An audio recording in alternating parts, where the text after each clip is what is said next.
Welcome to the Heal Your Hunger Show, where we get to the heart of why you overeat and how to stop. If you struggle with food and weight like I did, welcome home. Welcome, everybody, to the Heal Your Hunger Show. So happy to have you here. It is a great day to be alive, and I have an amazing show for you today. I cannot wait for you to hear this beautiful, amazing woman who has come through so much in her life and in her journey of recovery from an eating disorder.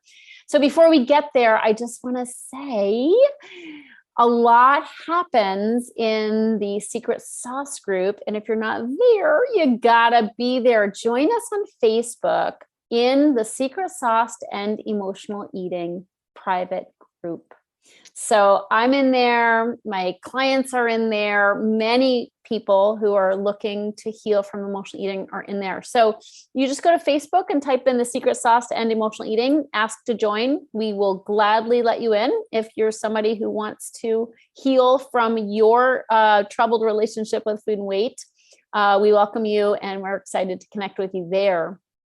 Also, I have a TEDx talk that's just come out recently. And so I just want to invite you to check that out. I'm really excited about it. It's been really fun to see all the likes and the views and the shares and stuff that's happening there in that TEDx talk. You just go to YouTube and type in Tricia Nelson TEDx talk or Tricia Nelson emotional eating or TEDx, something like that. And that'll come up. And that title is Emotional Eating, What If Weight Loss Isn't About Food? So cool. Super excited. Lastly, this episode is part of a special podcast series called Snapshots of Freedom from Emotional Eating. And this is an 8-episode series that will give you a short but intimate peek into the minds and hearts of courageous people that have stepped off the diet track and are now on a journey to heal the underlying causes of their emotional eating. I'm hoping that you'll be inspired by this informal talk with one of my many awesome Heal Your Hunger clients. I love my clients and former clients and future clients. Stick around to the end also, because in each episode, I share Tricia's take, providing a summary as well as valuable tips that you can use to heal your own relationship with food. And this guest is so special and beautiful. I'm excited for you to meet her right now. Welcome, Andi. I'm so happy to have you here. Tricia, it's so nice to be here. Yeah, this is exciting. I adore you. And it has been absolutely wonderful to have you with us in the Heal Your Hunger family and coming on this journey. And I know it's been an incredible one for you. So I'd love to just ask you questions about what that journey's looked like. So thank you. Absolutely. Yeah. So if you will take us back to sort of what your journey was like, your basically your relationship with food and kind of how that came about over the years. Sure. Well, I have been an emotional eater for most of my life, if not all of my life. And it really, I started dieting in middle school. And then in my teens, I ended up with anorexia. And, that's obviously a hard condition because people look at you and they think you look like a model and you're dying inside. It's crazy with the society right now. But also, and in my 20s, I ended up having bulimia. And that was really difficult too, because people don't know the pain. They don't see it. They don't know it, emotional eating is such an isolating condition. And I used to just come down in the kitchen and grab food and go back upstairs and come back down and hide the wrappers. And I'd hear my son and my husband laughing downstairs, but I didn't want to be part of it because I was in my head. It was all about, I couldn't get my head out of the food, out of just thinking and constantly thinking about it, and I had tried every diet. I had tried a million programs. I had tried therapy, and none of it really touched on anything. Yeah. Didn't you actually go to treatment at one time? I did. I was in an eating disorder clinic. Okay. And shocker, but it didn't help at all. It's like, it was kind of a formula and there was no heart to it. There was no love, there was no heart, there was no warmth. And there really wasn't even support from a community. It was more like doctors telling you a formula. And that does not work, as you know, for emotional eaters. Yeah. Yeah. Yeah. Okay. Yeah. So you did the bulimia thing. Did that stop at some point? Like because I see a lot of times with clients or people I talk to that it did start out as restriction, like, so it's sort of like what I see as a pattern of in people's, like when they're in the teen time frame, age range, they're restricting, obviously, because they've got the food thing, but they're using tight control and restriction, but then that gives way and they can't do it anymore. And that's where the bulimia happens because, I can't control, I can't not eat anymore. I'm going to eat, but now I'm going to mitigate the circumstances or the effects by bulimia. Is that what happened for you? Well, it did start out as restriction. Now, bulimia, I'm sure it's a different experience for everybody. Yeah. For me, it wasn't even purging the calories. Okay. More just pure self-hatred. So I would eat and then use it to beat myself up and literally just look in the mirror, not stick my finger down my throat and be able to throw up because I would just look at myself, not even physically, but like in the eyes. And that just ran really deep. And then from there, I was able to kind of phase out of that, but then right back into restriction. And I spent the rest of my life up until I joined the program about 2 years ago at 54, restricting. Just every day waking up and being like, today I'm going to do it. I have this diet, this whatever it is. And today I'm going to be able to handle it. I'm going to white knuckle my way through this, Okay. So you didn't get overweight then? I didn't. Okay. It was just like extreme obsession with food and weight. Yes, it was extreme. But at the same time, it's like 5 or 10 pounds to me felt like it was just, not to sound like, I don't want to sound like, 5 pounds, big deal. No, but no. In my head, it was 100 pounds. It really was. No question. And I'm thin now, so I get it. Like I get with my weight fluctuates, I feel it. Like it's very, you notice really quickly. But I think that can be part of the isolation as well, is if you aren't overweight, people dismiss the disorder and don't take you seriously. Absolutely. There's a huge authenticity factor, and that really eats at your self-esteem because you're showing one thing to the world and you know what's going on inside of you. And, it's really hard because especially if people think, oh, she's got it together. When that kills you, when you just are dying inside. Yeah. Right. Yeah. That's so hard. So, and then the obsession. So I mean, that's accurate. I would guess to say you're obsessed with food and weight.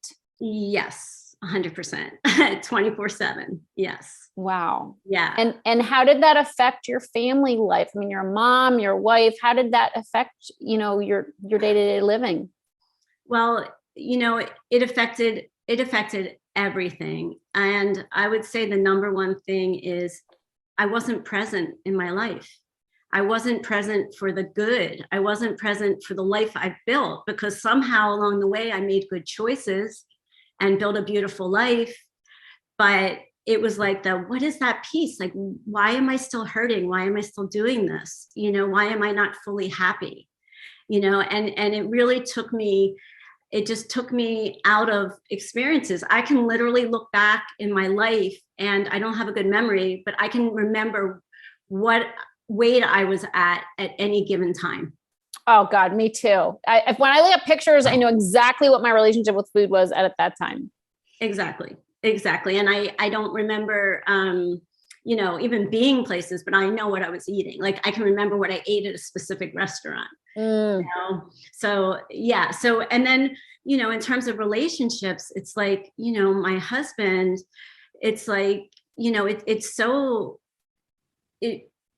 it's really hard to be very intimate when you're not comfortable in your own skin. Amen. And of course, that is not great for a relationship. Right. And that also puts a wall up Yeah. and makes you even isolate more. Yes. And then they don't know what the hell is going on. And you're not being the best version of yourself. And again, you feel like a hypocrite. It's really hard. And then, my daughter, it was killing me. I was not being a good role model. And, she saw how mean I was to myself all the time. And that really hurt her. And I didn't understand that, and it was like, I didn't want to pass off the stuff. And I thought by like just saying, oh, like seeing her, she's beautiful, like telling her she's beautiful. But they don't care what you say. They care what you do. Oh. And they watch you, and that was really, really hard. That was really, really hard. But yeah. Oh, wow. Well, thanks for laying that out. That's tough stuff. And I know what you're saying is probably hitting with people because, these are the secret, dark feelings that we have, the isolation, the feeling of alienation, the wanting to be close, but not wanting to be close and intimate, and all that and the confusion that creates in a relationship. So, and not to mention the mother-daughter relationship. It is so hard when there's eating disorders involved. So thanks for sharing that so honestly. What, kind of fast forward to your reaching out, how did the Heal Your Hunger message, why was that attractive to you? Why did that strike a chord with you? Well, okay. So I really thought that this was me. I thought the eating disorder, the obsessive thinking was who I was. It was so ingrained in me. And I don't know what happened. Just one day, probably by the grace of God, I Googled emotional eating and you popped up. And I listened to a podcast. And I have to say that it was the first time I felt like I wasn't crazy. I felt like, wow, it's not just me. And that you were addressing things through your personal experience that just really resonated with me.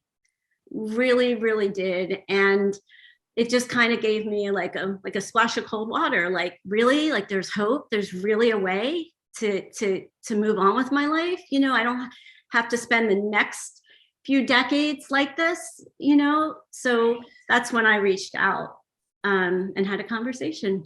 Oh, wow. And did you know, you knew you had an eating disorder. Did you know you were an emotional eater before you heard me talking? I'm so curious. Yeah. You know what? I have a whole self-help library. So I do.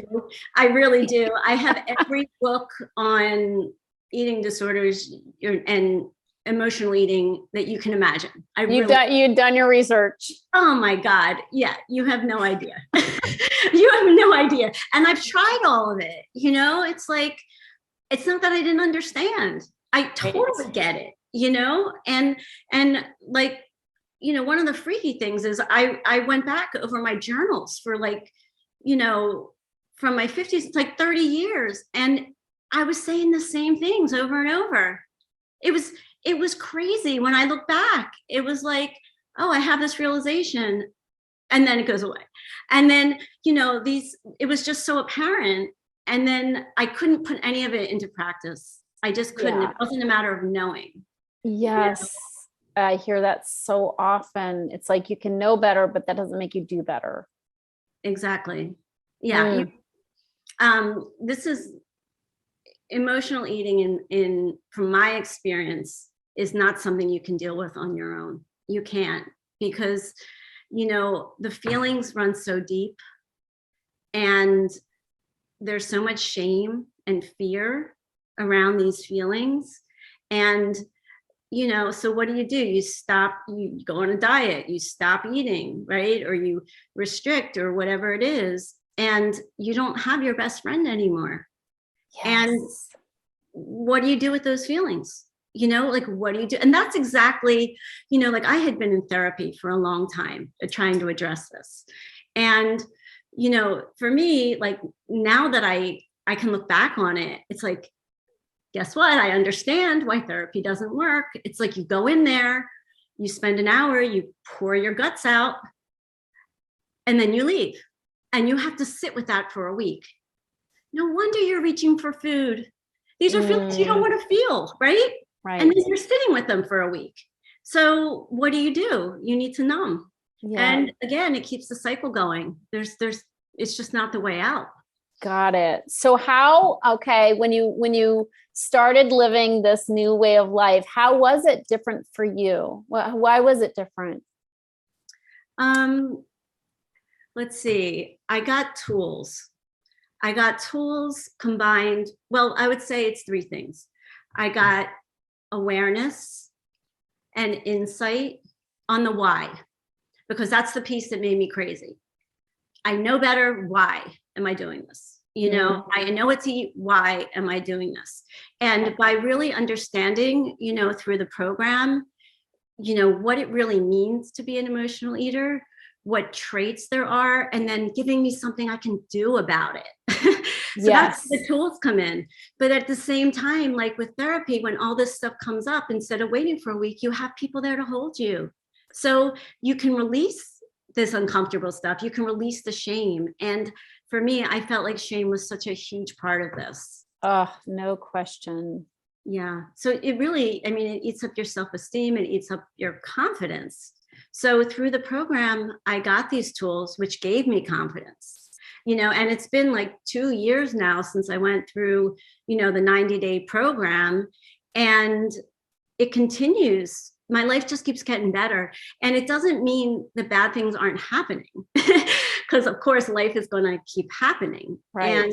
But I don't feel powerless anymore. I know I can handle it. And my God, that makes all the difference, right? It just does. It just has helped with my self-esteem. It has helped really with every relationship. My husband sees, he doesn't really, he's one of those men: eat less, exercise more, stop beating yourself up. Done with emotional eating. It's easy peasy, right? You're cured. But he didn't understand it. But at the same time, he noticed the shift. He noticed that I had a light in my eyes that wasn't there before. It's like somebody turned up the brightness. Aww. And he noticed that I wasn't as reactionary. And that is huge for helping a relationship, to be able to really listen to the other person and to, and give me the tools to process it, not on him. You know what I'm saying? Yes. Right. So it wasn't like I spoke and then had to deal with what I did. It was more a matter of I listened, used the tools, and then even if I had to leave the room and then come back and be able to have a conversation in a much calmer way, which, if I'm not being defensive, he doesn't get defensive, and it doesn't go down that way. Right. It's just like an upward spiral instead of a downward spiral. Oh, I love that. That makes so much sense.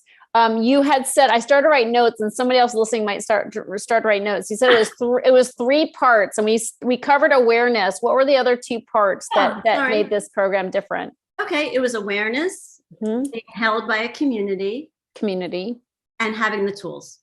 Okay. Sorry. You said it, but I didn't write it down. Yeah, no, well, I didn't, I put a lot of words in between, but in a nutshell, it was those 3 things. And, those 3 things working together is just really powerful. Yeah. So a lot of people want to read my book and just get it, right? Did you try that too? Well, or maybe you didn't read you just reached out after you heard me on a podcast. I heard one podcast. I reached out. Okay. And then, but at the same time, once I joined, I read the book. Now, there's a lag time between reading a book in a couple days and being able to, embrace and embody a program. Right. So I just know for myself that reading the book, again, is great information, great ideas, great philosophy. But if I just read the book, it would have been one more book sitting on my shelf and I wouldn't have been healed. There's no way, again, in my experience or in my world, that you can heal by reading a book.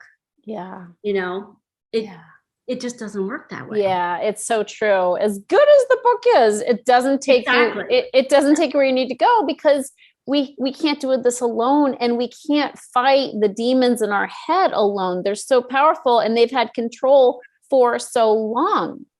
Exactly. And you can't think your way out of this. You really can't. You cannot think your way out of this, or, you know, it wouldn't have been so many decades that I was dealing with this, you know?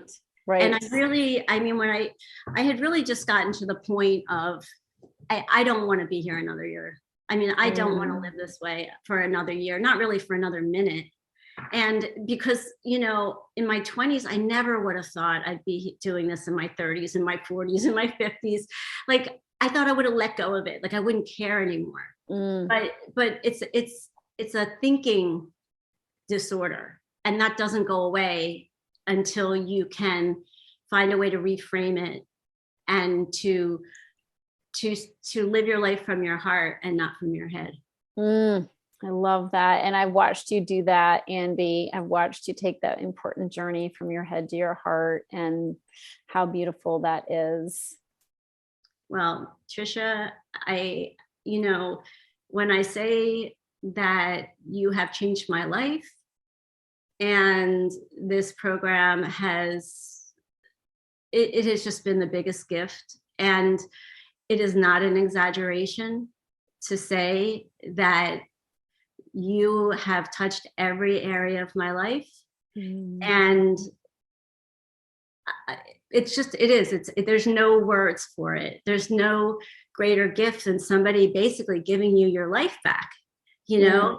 So you have joy, you know, like you have joy. I look forward to getting out of bed in the morning, you know? I know I'm going to have a good day, you know, and whatever, you know, not every day is a good day, but every day, you know, I woke up, thank you, God, and I really appreciate it, you know? So beautiful. So beautiful. And can you talk a little bit about your relationships now? You had some tough ones, like, you know, with your mom, and of course you have your ongoing mother-daughter relationship and your husband. Can you just touch a little bit on that? Because I watched so much transformation there. Yes, absolutely.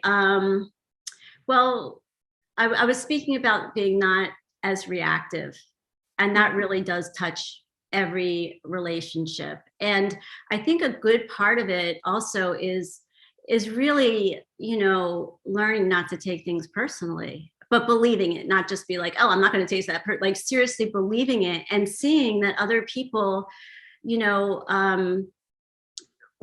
really learning from you, like, where are they coming from? Where are they at? What have they experienced? What is causing, what am I saying that's triggering them? And also, when I get triggered, it's not them. Like, what is it about me that they're mirroring, that I believe by what they're saying, you know? And when you can have a relationship coming from a place of non-judgment, being not as judgmental, the sky's the limit. That's so beautiful. I remember how sensitive you were. Like, you took everything personally. Yeah, and it doesn't all go away. I'm not going to lie. It does not all go away. But you process it now. So you know, I'm taking that, like, I'm being sensitive. I'm taking this seriously. What can I learn from this? Exactly. Right. And a lot of it also, I mean, I always felt like kind of like life was happening to me. Yes. You know, like these people were doing something to me, but it's not the case, you know? And now I know that I have choices I can make, and those choices help these relationships. Yes. They do. The most difficult relationships, which feel so overwhelming that you feel like it'll never change, or that they're so hard. And, it can crush you in a heartbeat. You have a conversation and it's like somebody pops a balloon and all the air runs out of you. And when you can sit there and know that, you know what, I can handle this conversation because it's a conversation. It's not about self-worth. I used to put my heart out there, like, I'm not worthy if they say this. So my back was always 100% up because, it goes back to I'm trying so hard, I'm trying so hard. And it's like, so one little thing would tip me over. Right? Yes. Yeah.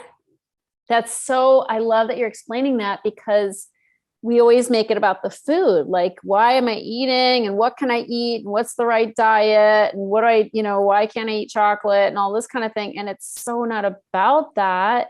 What we don't realize is that we are so first of all, emotionally shut down, and then emotionally so tender and sensitive that every little thing or every little look can blow us over, as you said, tip us over, and so we can't go through life that way without needing protection. And food was our protection.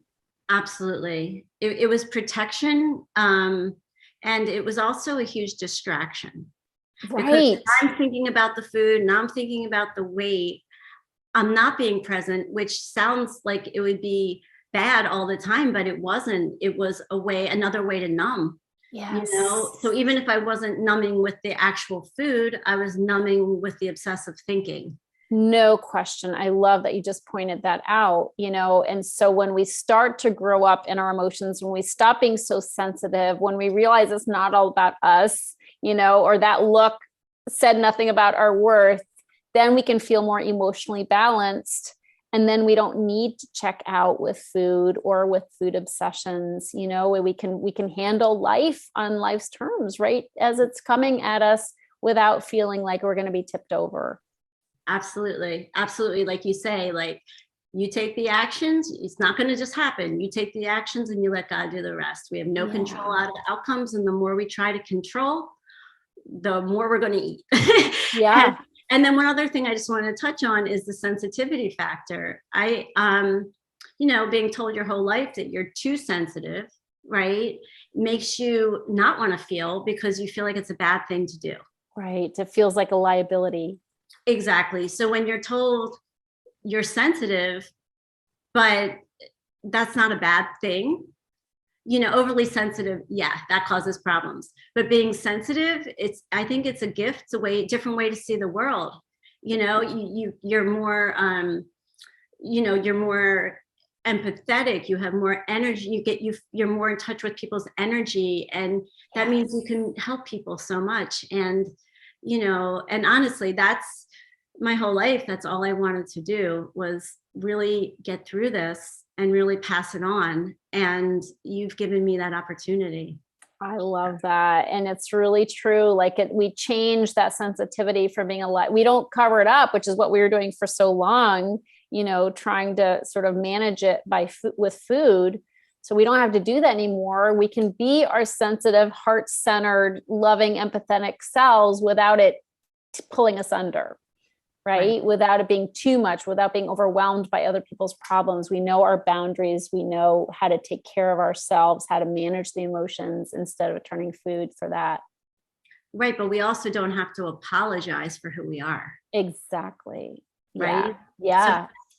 So, that's a huge piece too, along with what you were saying, because, a lot of this is just feeling bad about yourself, and you keep the cycle going by beating yourself up every day. And it's not true. It's not black and white, on, off, thin, fat, doing well, not doing well. It's not, we're all everything. We're all a bit of everything, and that's all good.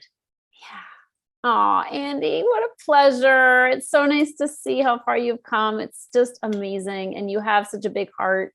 and you do continue to be so supportive of other people and women in the program. And it's just, you're amazing. So thank you so much for being on this journey and coming through so many hard things, and look at you. You're beautiful inside and out. Love you, Tricia. I really do. And forever grateful. I love you too, sweetie. Okay, here's my take. Andi was so candid about her journey with disordered eating, starting back in her teens with anorexia, then progressing to bulimia, then just a general misery around food, obsession with food, struggle with food and weight, in and out of various forms of eating disorders all throughout her life, including a stint in treatment. Incredible, many decade-long struggle with food and weight. So her healing journey, the way she's come through and is shining her light now, is so incredibly inspirational. But the thing I really want to home in on is her relationships. I've talked with other clients in this series about their relationships with family members, and that always comes up as one of the many benefits they've gotten as they've healed, is that communication is better, relationships are better, better understanding. So many beautiful benefits on account of a person healing their own relationship with food. You heard it in my interview with Hannah, a mother of 5. Her kids are experiencing the healing as Hannah healed her relationship with food. But Andi was very candid also about her relationship with her spouse, and how, when we feel bad about ourselves, when we are hating on our bodies, when we're feeling bad about our food choices, that has a true ripple effect in all areas of our life, and with our spouses in our sex life. I mean, she laid it out there pretty honestly and transparently. When we're binging, the last thing we want to do is have sex, right? It's just like, no, close for business. And other ways that when we're feeling really disgusted with ourselves, when we're down on ourselves, people around us, people who love us, they don't get the best version of us. We think that we're keeping this problem to ourselves. We think that we're hiding it, but how well are we hiding it? If we're unhappy, others feel that. They feel the energy of that. When we're criticizing ourselves, we tend to be critical towards others. They feel that. Our kids feel it. Our spouses feel it. Other people who love us feel it. So don't think that you're the only one who's struggling. Those who love us struggle with us. They're affected, and they're very incapable or unqualified to really help us. As much as they want to help us, they can't. They really don't understand what we're going through. But they deserve to have a happy mom, a happy wife, a happy daughter. They deserve that. And so when you think that struggling on your own, when you think that just kind of muddling through is okay, if, nobody really is affected, think again. I think Andi's story is a good example of how much people are affected when we're struggling, and how much people are affected when we're on the path of healing. I so want that for you.